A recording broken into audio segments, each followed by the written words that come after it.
E aí pessoal da internet, tudo bom com vocês? Vim trazer a continuação dessa série de vídeos de Introdução à Museologia. Uma série de vídeos feitas para a matéria de Introdução à Museologia da Escola de Comunicação e Artes da USP com o professor Martin Grossmann.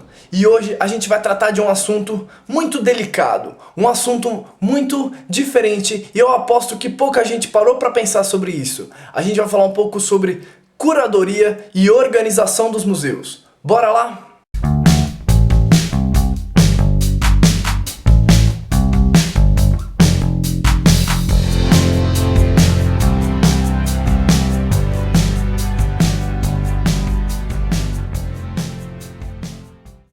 Você já parou para pensar como se organiza um museu? Eu vou passar umas imagens da Pinacoteca de São Paulo. Vocês estão observando como que é a distribuição dos quadros? Como que é a organização dos objetos no museu? Você já parou para pensar por que a parede do museu é branca? Você já parou para pensar por que no museu tem uma certa luz que sempre fica direcionada para a obra? Por que no museu tem uma linha perto da parede que não deixa você chegar perto do quadro? Por que no museu tem um monte de quadradinho com explicações que ficam falando várias informações sobre a obra, sobre os artistas, sobre a época? Você já parou para pensar por que o museu ele é organizado dessa maneira? Quase sempre é um quadrado com várias salas e aí você entra e você começa falando sempre da coisa mais antiga, sempre da coisa pré-histórica e aí depois você vai passando por todos os períodos e você chega nas coisas mais novas? Você já parou para pensar por que existem guias no museu? Bom, vamos discutir um pouquinho isso.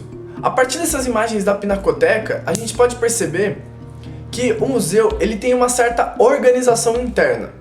Bom, dá uma olhada aqui nessa planta da Pinacoteca. Você tá vendo a organização das salas? São sempre uns quadradinhos e aí no meio você tem um espaço circular. Essa planta, ela lembra demais, ela é muito parecida com um museu alemão, um museu que foi construído pelo Schinkel, lá em Berlim. E a gente tem que pensar que os alemães utilizaram muitos museus na construção do seu discurso nacional. Vocês lembram do último vídeo? Se você não assistiu o último vídeo, ele está linkado aqui na descrição, em que eu falei sobre qual a finalidade do museu, qual a função do museu. Então, os alemães utilizaram os museus para criar a sua identidade nacional durante o século XIX, para preservar a memória sobre os grandes heróis, sobre os grandes acontecimentos da cultura alemã. E aqui no Brasil não foi diferente. Por exemplo, na Pinacoteca de São Paulo, estamos preservando as grandes pinturas que foram feitas sobre o Brasil, sobre São Paulo, de diversos artistas e de diversos períodos. É por isso que a gente pode fazer uma ligação entre a Pinacoteca e os museus alemães do século XIX. O modelo de exposição é praticamente o mesmo. A Pinacoteca continua colocando seus quadros em uma parede branca com uma luz direcionada. Um quadro do lado do outro, seguindo um caminho com uma explicação de cada um deles e de cada um dos autores. É aí que a gente para pensar, por que eles organizaram dessa forma? Por que os quadros eles não estão pendurados no teto? Por que eles não estão encostados no chão? Por que a gente não pode chegar perto do quadro, não pode tocar? Bom, tem muito a ver com a questão da preservação do material, preservação do objeto, que é uma das funções do museu. O museu ele serve para preservar os objetos, para preservar a cultura material. Mas ao mesmo tempo, ele serve para criar um discurso, fomento da identidade nacional, fomento da cultura nacional. Quando você coloca uma pintura do fim do século XIX ao lado de uma pintura do início do século XX, você quer criar uma ideia de cronologia, você quer criar uma ideia de sequência, por mais que as obras sejam completamente diferentes umas das outras. Por exemplo, se a gente colocasse aquele quadro da independência do Brasil do Pedro Américo, esse aqui, ao lado do quadro do Abapuru, da Tarsila do Amaral, colocasse as explicações, bom, qual ideia que a gente ia criar? Você pensa que só tem esses dois quadros na parede.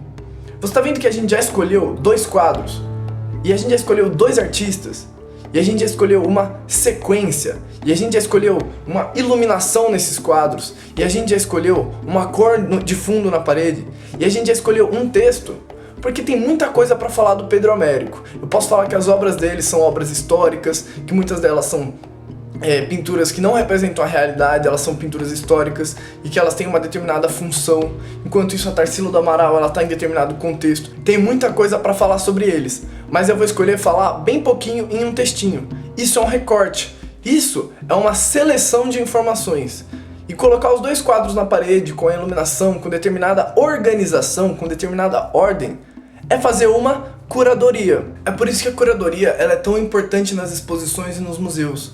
É ela que seleciona e organiza a sequência de exposições das obras, é ela que organiza a arquitetura dos museus, é ela que organiza a iluminação, as explicações e mesmo a mediação. É ela quem fala o que o guia vai falar. Olha, quando você receber crianças do 6º ano, você tem que falar isso.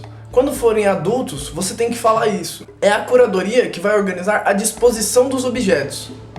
Vamos dar uma olhadinha nessa foto que eu tirei lá do MASP. Você tá vendo que eles estão construindo a estrutura para receber uma nova exposição? Que a pintura da estrutura é toda branca? Você tá vendo que é praticamente uma parede onde eles vão pendurar as obras?